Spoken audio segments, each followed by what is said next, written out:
नगे च सुरेन्द्रे च कौशिके पाद संस्पृशि निर्विशेष मनस्काय श्री वीरस्वामिने नमः। उत्तरध्ययनानि आगम में कहा गया है, सामायत्थ पढ़मं छेओ वट्ठावणं भवे बीयं परिहार विशुद्धीयं सुहुमं तह संपरायं च अकसायं अहक्खायं छौमत्थस्य जीर्णस्य वा एयं चयरित्तकरं चारित्तं होई आहियम्। चारित्र क्या है? मोक्ष मार्ग चतुरंगीण 4 अंगों वाला है। उसमें एक अंग चारित्र है। चारित्र की एक परिभाषा यह हो सकती है, अति संक्षेप में, चारित्तम समभावो। चारित्तम समभावो, समभाव, समता भाव है, वह चारित्र है। इस समता भाव को हम मूल में रखें, उसके बाद महाव्रत समितियां गुप्तियां, महाव्रत हैं, समितियां हैं, गुप्तियां हैं, इन सब की कोई रीढ़ है, केंद्रीय तत्व है, प्राण तत्व है, वह समभाव, समता भाव होता है। समभाव है तो अशुभ योग नहीं, और अशुभ योग का अभाव अपने आप में एक चारित्र की आराधना हो सकती है। चारित्र के 5 प्रकार बताए गए हैं। 25 बोल का अंतिम बोल, 25वां बोल, चारित्र 5। पहला चारित्र है सामायिक। आगम में यहाँ कहा गया सामायत्थ पढ़मं। सामायिक प्रथम चारित्र है। सामायिक चारित्र में सर्व सावध्य योग का 3 करण 3 योग से प्रत्याख्यान होता है। सामायिक चारित्र इत्वरिक भी होता है और यावत कथिक भी होता है, यानी स्वल्पकालिक भी होता है और फिर लेने के बाद जीवन भर का भी जैसी विधि विधान व्यवस्था होता है। इत्वरिक यानी स्वल्पकालिक 7 दिनों का अथवा 4 मास का अथवा 6 मास का, यह इत्वरिक सामायिक चारित्र है। भगवान ऋषभ और भगवान महावीर के साधुओं में यह इत्वरिक सामायिक चारित्र होता है। अर्थात भरत ऐरावत क्षेत्र में प्रथम और अंतिम तीर्थंकर के साधुओं में यह इत्वर या इत्वरिक सामायिक चारित्र होता है। सामान्यतया 7 दिन की बात है, बाकी थोड़ा और भी कम कभी रह जाए तो रह जाए। 22 तीर्थंकर जो होते हैं भरत और ऐरावत क्षेत्र में, दूसरे से लेकर 23वें तक, इन 22 तीर्थंकरों के समय में यावत कथिक जीवन भर का सामायिक चारित्र हो सकता है। महाविदेह क्षेत्र के साधुओं में भी 5 महाविदेह क्षेत्र हैं, वहाँ के साधुओं में भी यावत कथित जीवन भर का सामायिक चारित्र हो सकता है। भरत एरवत क्षेत्र में भगवान ऋषभ और यानी प्रथम और अंतिम तीर्थंकर के साधुओं में वो एक समय के बाद छेदोपस्थापनीय चारित्र की व्यवस्था है। हमारे यहाँ भी वर्तमान में हम भगवान महावीर की परंपरा में हैं, 24वें तीर्थंकर की परंपरा में हैं, तो छेदोपस्थापनीय चारित्र की व्यवस्था है। आप लोगों ने कभी देखा हो, मूल दीक्षा होने के बाद प्रायः 7 दिनों के बाद यानी 8वें दिन बड़ी दीक्षा होती है। वह बड़ी दीक्षा छेदोपस्थापनीय चारित्र का ग्रहण होता है। वैसे 5 महाव्रत हैं, एक ही महाव्रत या व्रत मान लें सर्व सावध्य योग से विरमण, बस ये एक ही व्रत बहुत बड़ा है, सर्व सावध्य योग से विरमण। तो मूल दीक्षा में तो यही व्रत होता है, प्रत्याख्यान, कि सर्व सावध्य योग का प्रत्याख्यान। छेदोपस्थापनीय चारित्र में छेद, विभाग, अलग अलग त्याग, हिंसा का त्याग, झूठ का त्याग, चोरी का, ऐसे 5 महाव्रतों को स्वीकृत किया जाता है, कराया जाता है। तो वह छेदोपस्थापनीय चारित्र होता है। परिहार विशुद्धि चारित्र भी है, एक मानो प्रयोग है साधना का। एक 9 साधु मिलकर साधना करते हैं, 4 तपस्या करने वाले, 4 सेवा करने वाले, एक वाचनाचार्य गुरुस्थानीय, 18 महीनों की प्रक्रिया। पहले 6 महीनों में जो 4 तपस्या करने वाले, वे अगले 6 महीनों में सेवा करने वाले, तो पहले 6 महीनों में सेवा करने वाले, वे अगले 6 महीनों में तपस्या करने वाले, 6 माही। और तीसरी 6 माही आती है, जो गुरु होते हैं वे तपस्या में लग जाते हैं, एक अन्य साधु को वाचनाचार्य बना देते हैं और बाकी 7 वो सेवा करने वाले हो जाते। तो ये 18 महीनों का एक ऐसे मानो प्रयोग, परिहार विशुद्धि। परिहार यानी तप, परिहार तप है, परिहार यानी तप के द्वारा वो विशुद्धि की जाती है। यह भी कहा गया है कि ये परिहार तो एक हिंसा बद से विरमण का नाम परिहार है, विशेष कोई साधना है। कोई विशेष साधु इसको स्वीकार करे, 9वें पूर्व के कुछ सम्यक आचार को जानने वाला हो, तीर्थंकर के पास रहा हुआ हो, ऐसा साधु परिहार विशुद्धि चारित्र को स्वीकार करे, ऐसी बात भी आती है।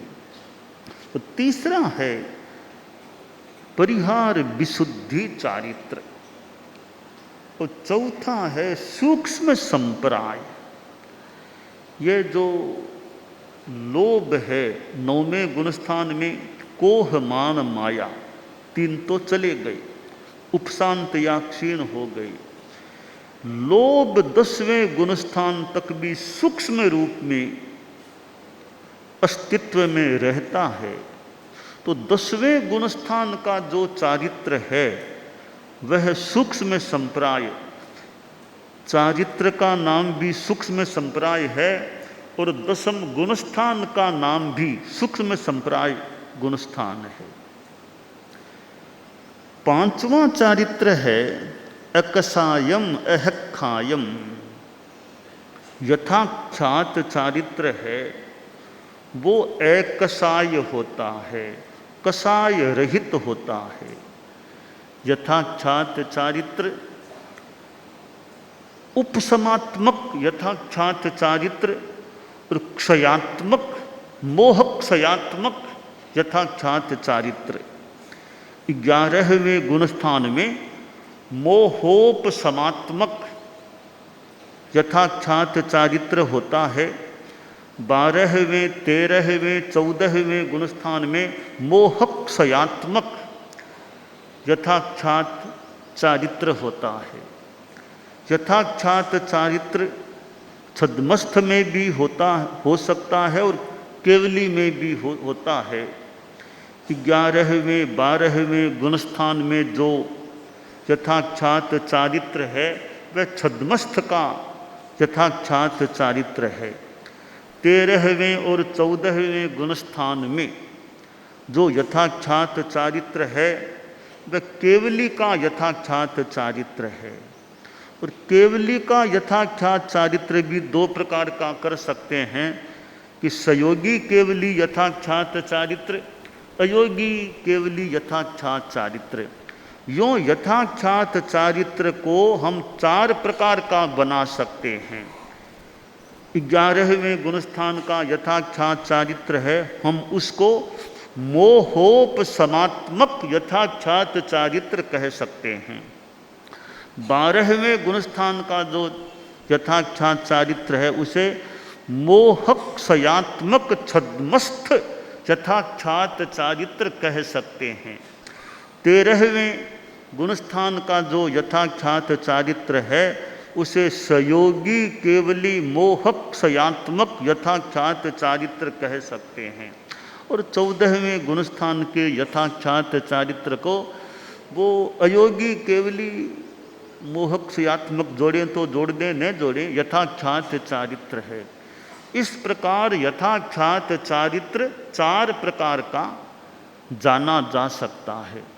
तो यह 5वां चारित्र यथाख्यात चारित्र है। इसकी विशेषता है यह तीर्थंकर में भी होता है, केवली तीर्थंकर में भी होता है और छद्मस्थ 11वें 12वें गुणस्थान वर्ती साधुओं में भी होता है। तो ये 5 चारित्र हैं, सामायिक, छेदोपस्थापनीय, परिहार, विशुद्धि, सूक्ष्म संप्राय और यथाख्यात। चारित्र की एक परिभाषा मैंने बताई, चारित्रम समभावो। यह समभाव वाली व्यवस्था ठेठ 14वें गुणस्थान तक लागू होती है। 6ठे गुणस्थान से लेकर 14वें गुणस्थान तक वो चारित्र का मूल है समभाव। अब हम देखें कि सामायिक है, वैसे तो साधु के जो सामायिक चारित्र है वो तो सर्व सावध्य योग वृत्ति का, साधुओं में भी कोई परिमित काल सामायिक, अपरिमित काल सामायिक।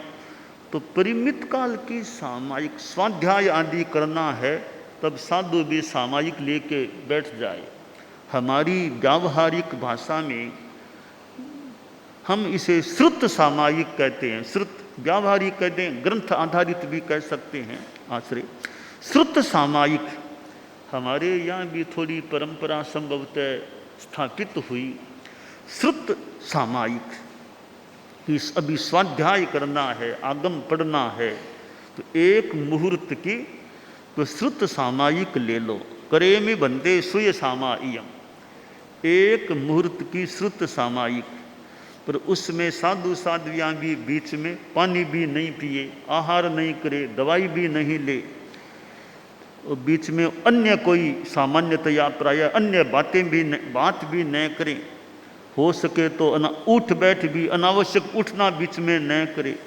तो वह एक मुहूर्त की श्रुत सामायिक हो सकती है। यूँ अच्छा प्रयोग भी कि उसी में लग जाओ, दूसरी बातें लगभग नहीं, पानी नहीं, आर नहीं, दवाई नहीं, बस स्वाध्याय में मन लगाओ प्राय यथासंभवतया। तो वह परिमित काल की एक सामायिक हो सकती है। अपरिमित काल में तो दिन भर हमारे सामायिक ही है, वो तो चलो तो भी सामायिक है, बोलो तो भी सामायिक है, खाओ तो भी सामायिक है। हमारी सामायिक वैसे सर्व सावध्य योग प्रत्याख्यान रूप में वो रात में भी है, दिन में भी है, नींद में भी है, जागते भी है, सब समय में हमारे यूँ वो सामायिक रहती है। यानी सर्व सावध्य योग से विरत रहना। यह 5 प्रकार का जो चारित्र है आगम में कहा गया एयम चय रिक्तकरम चारित्तम हो इ आहियम। यह चारित्र है वो चय रिक्त कर्म, संचय को, कर्म के संचय को खाली करने वाला, रिक्त करने वाला, निकालने वाला होता है। इसलिए यह चारित्र है, एक निरुक्त हो गया। चय रिक्त कर्म चारित्तम, चय को जो रिक्त करे, संचय को निकाले, खाली करे, वह चारित्र होता है। एक प्रश्न यहाँ हो सकता है कि संचय को निकालना तो तपस्या का काम है, तपस्या के द्वारा चय खाली होता है। चारित्र का काम तो निग्रह करना है, कर्मागमन को रोकना है। तो चारित्र को चय रिक्त कर्म क्यों कहा गया? उसका रोकना काम है, निकालना काम तप का है, निर्जरण करना तप का काम है। यहाँ दो बातें हो सकती, इस परिभाषा में दो बातें हो सकती है। पहली बात तो यह है कि चारित्र जिसमें आ गया है तो आखिर कर्म तो जड़ेंगे ही जड़ेंगे।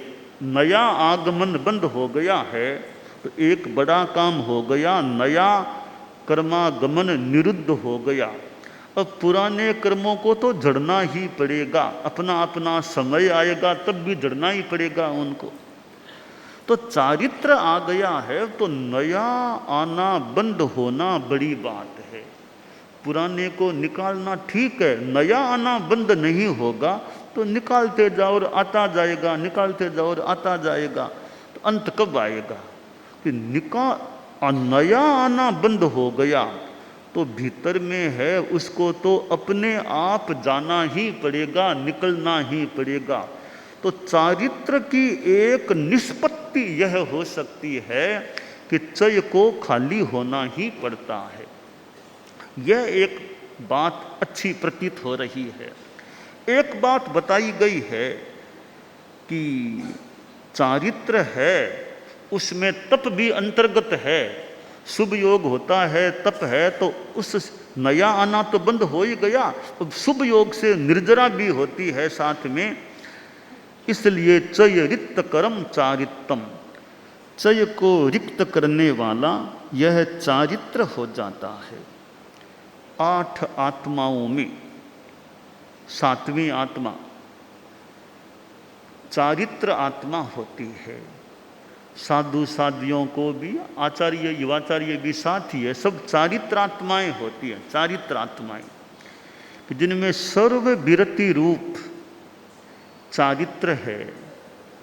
तो यह चारित्र आत्मा साधु में हो सकती है और किसी में, न तो सिद्धों में होती है। चारित्र आत्मा हमारी बोलचाल की भाषा में सिद्धों में भी नहीं कही जाती है और गृहस्थों में जो पंचम गुणस्थान तक हैं, कोई देश चारित्र कहें तो कह दें पंचम गुणस्थान में पूर्ण चारित्र आत्मा। 6ठे गुणस्थान से लेकर 14वें गुणस्थान तक के साधु साध्वियों में, चारित्र आत्माओं में वो चारित्र आत्मा होती है। आचार्य वो तो क्या, भगवान अरहत तीर्थंकर में भी, केवल ज्ञानी में भी यह चारित्र आत्मा तीर्थंकरों में भी है। जैसे हमारे में चारित्र आत्मा है, तीर्थंकरों में भी चारित्र आत्मा होती है। ठीक है, उनका चारित्र बहुत उच्च कोटि का मान लें, हमारा थोड़ा सामान्य कोटि का, जैसा है वैसा मान लें। उनका यथाख्यात चारित्र है, हमारा मान लो छेदोपस्थापनीय या सामायिक है। तो यह विशुद्धि का अंतर तो है, पर है चारित्र आत्मा। तीर्थंकर, केवली, आचार्य, उपाध्याय और सब साधु साध्वी, सब में चारित्र आत्मा होती है। तो यह चारित्र आत्मा का उपलब्ध होना वो अपने आप में बड़ी बात है। ये 5 चारित्र हैं, इनमें से कोई भी चारित्र जिसमें होता है तो उसका एक बड़ा महत्व है। और चारित्र का फिर जो परिवार है, 5 महाव्रत, 5 समितियाँ, 3 गुप्तियाँ, त्रयोदश तय, 13 प्रकार का यह धर्म है। यह हमारा चारित्र का ही परिवार है कि महाव्रत भी चारित्र के ही अंग हैं, फिर साथ में जुड़ी हुई समितियां हैं, गुप्तियां हैं। तो चारित्रात्मा के लिए ये 13 चीज़ें बड़ी अनुपालनीय होती हैं कि गुप्ती की साधना कैसी है। अगर गुप्ती की साधना अच्छी है तो चारित्र बड़ा निर्मल रह सकेगा। मनोगुप्ती, वाग गुप्ती, काय गुप्ती, यह गुप्तित्रयी है। इसकी साधना अगर अच्छी है कि भाई काय गुप्ती कि शरीर को अशुभता से बचाना, अशुभ योग से बचा लेना, और विशिष्ट कोई करे तो ध्यान की मुद्रा में बैठ जाना, काय संयम का प्रयोग करना, अनावश्यक शरीर की प्रवृत्तियां नहीं करना। यह एक काय स्थिरता या काय गुप्ती की साधना हो सकती है कि साधु काय गुप्ती का ध्यान रखे कि मेरे शरीर से कोई अशुभ प्रवृत्ति न हो जाए। चलना है तो मेरी चलने में जागरूकता, वो फिर इरिया समिति साथ में जुड़ जाती है। बोलना है तो फिर वचन गुप्ती का भी ध्यान रखें, और बोलना है तो भाषा समिति हमारी इतनी सहज हो जाए कि ज़्यादा ध्यान भी न दें तो ही हमारी भाषा समिति के अनुसार ही वो वाणी निकलती है। कि भाषा समिति इतनी सद जाती है कि ऑटोमेटिकली कुछ वो बोलते हैं तो भाषा समिति के अनुसार वाक्य निकलता है। तो वचन गुप्ती और भाषा समिति, काय गुप्ती भी है, साथ में इरिया समिति भी है, ईसना समिति आदि भी हैं। तो वचन गुप्ती के साथ भाषा समिति कि बोलो मत, बोलना है तो भाषा समिति के अनुरूप वाणी का उपयोग करो। मनोगुप्ती है कि मन की सावध्य प्रवृत्ति न हो और मन की चंचलता को भी कम रखने का प्रयास हो कि मन की चंचलता भी कम रहे। काय संयम का प्रयोग है कि शरीर को स्थिर कर ले, गहरी स्थिरता आए तो फिर मन की चंचलता को भी कम करने की साधना कुछ आसान हो सकती है। कि ध्यान करना है तो एक तो शरीर की मुद्रा सीधी रहे, मेरुदंड सीधा रहे, गर्दन सीधे रूप में रहे। तो ध्यान का प्रयोग करना है तो सामान्यतया इस बात पर हम ध्यान दे लें कि मेरुदंड मेरा अकड़न तो न हो पर सीधा रहे, गर्दन मेरी सीधी रहे या झुकी हुई, तो मुद्रा हमारी मुद्रा अच्छी रहे। फिर हाथों की मुद्रा भी बढ़िया रहे। अब जैसे ज्ञान मुद्रा है या वीतराग मुद्रा या एक सिद्ध मुद्रा, मैंने हमारे जो कई साधक यानी ये साध्वियाँ और समणियार ये थोड़ा प्रयोग करती थी, आजकल तो बंद हो गया वो नमो सिद्धानम का एक प्रयोग। तो उसमें मैंने कहा भी सिद्ध मुद्रा का भी एक प्रयोग करें कि हथेलियों को सीधा बस यूँ छोड़ दें, घुटनों पर सीधा छोड़ दें, सिद्ध मुद्रा। भले ज्ञान मुद्रा न भी करें, बस घुटनों पर यूँ सिद्ध मुद्रा स्थिरता से छोड़ दें। तो ऐसी कोई एक अच्छी हाथों की मुद्रा रहे तो ध्यान में शरीर की व्यवस्थिति रहे कि सीधापन रहे। एक तो यूँ झुक कर के बैठ गए, सीधे बैठे, ध्यान करना है सीधे बैठे, मेरुदंड गर्दन सीधा रहे, हाथों की मुद्रा ठीक रहे, और आसन भी थोड़ा भले सुखासन है, वज्रासन है, पद्मासन, अर्ध पद्मासन, एक अच्छी मुद्रा बैठने की हो जाए। हालांकि ऊंची भूमिका में जाने के बाद तो कैसे ही बैठे बैठे ध्यान हो जाए, पर सामान्यतया प्रारंभिक या सामान्य स्थिति में व्यवस्थित हमारे प्रेक्षा ध्यान चलता है, पद्धति है प्रेक्षा ध्यान की। और कि शिविर में अभी शिविरार्थी भी हैं प्रेक्षा ध्यान के, शिविरार्थी शिविर में तो प्रेक्षा ध्यान की पद्धति है, कैसे बैठना, कैसे हाथों की मुद्रा, जो भी ये विधि विधान है, और हम बोलना, वो करना, वो एक सामान्य विधि, और विधि में एक रूपता भी सामान्यतया रहे।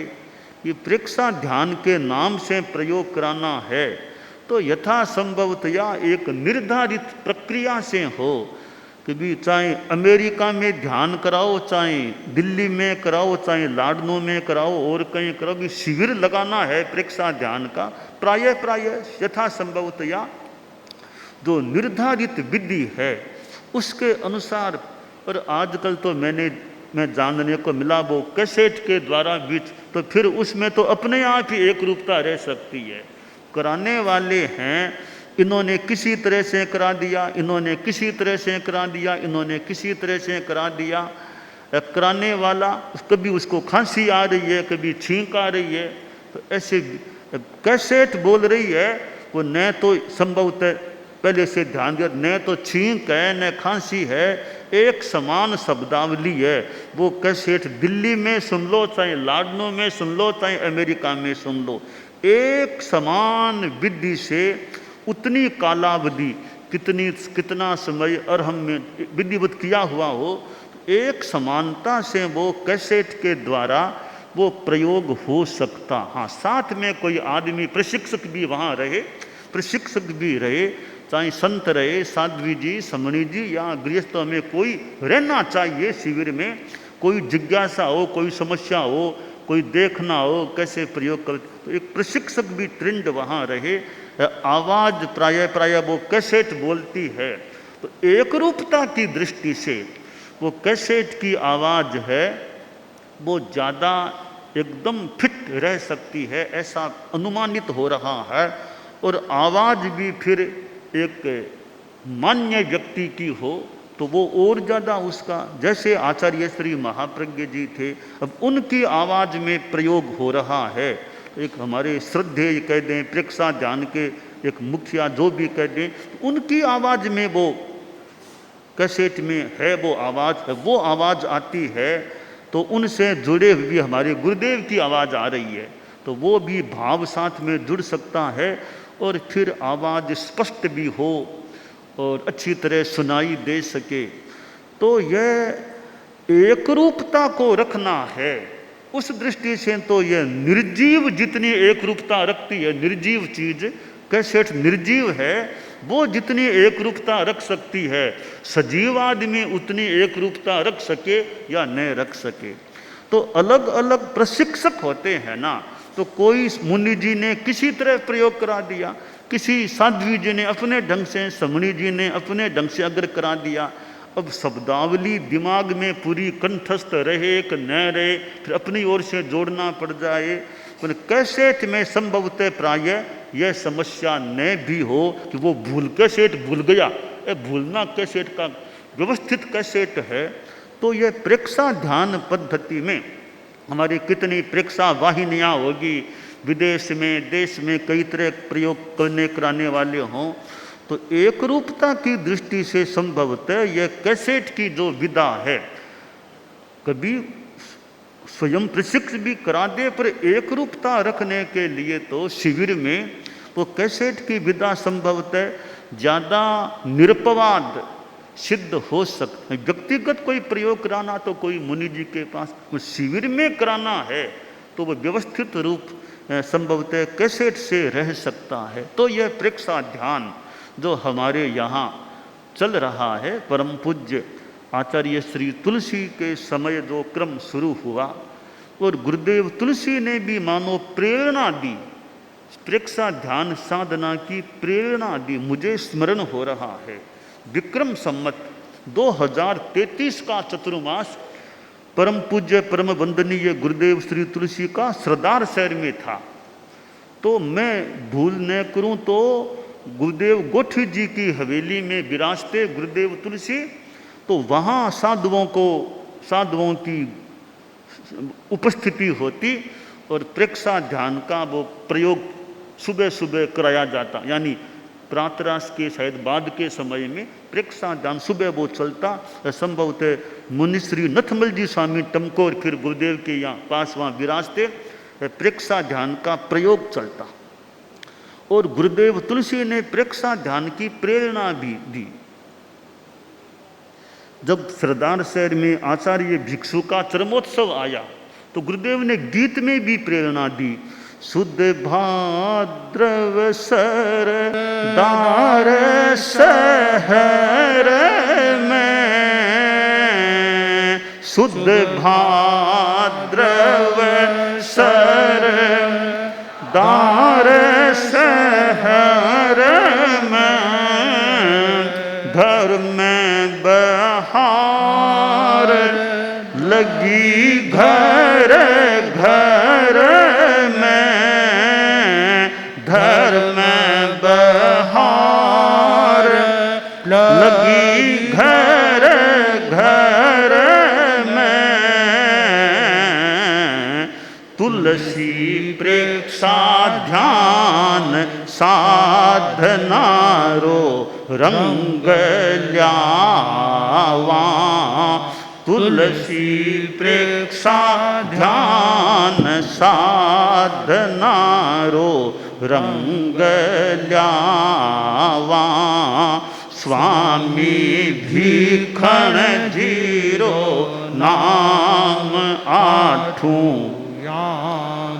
ध्यावा, बाबलियरो उपकार किया भूल जावा, सांवरियो मारे रू रू रंगो है, सांवरियो मारे रू रू रंगो है, पल पल छीन छीन स्मृति सरसावा, स्वामी भीखण जीरो नाम आठों याम ध्यावा। तो यह प्रेक्षा ध्यान की मानो प्रेरणा गुरुदेव तुलसी के इस गीत में भी आई है। तो यह काय गुप्ती और जो साधना है तो ध्यान है, वो ध्यान यूँ चलते चलते भी ध्यान, बोलते भी ध्यान, वो भावक क्रिया ऐसी चीज है। वो तो 24 घंटे भी रखो ना, खाओ तो भी ध्यान करो, भावक क्रिया रखो, सोवो तो भी जितना हो उसके भावक क्रिया का प्रयास करो। तो ये जो चारित्र की बात है कि ये 13 नियम हैं, वे हमारे चारित्र के परिवार के मानो सदस्य हैं। इन 13 नियमों के प्रति हमारी जो जागरूकता रहती है तो चारित्र की निर्मलता रह सकती है। दानान सिद्धम अभयपयाणम सच्चे सुया अणवज्जम वयन्ति तवेशुया उत्तम बंभचेरम लोगुत्तमे समणे नाय पुत्ते।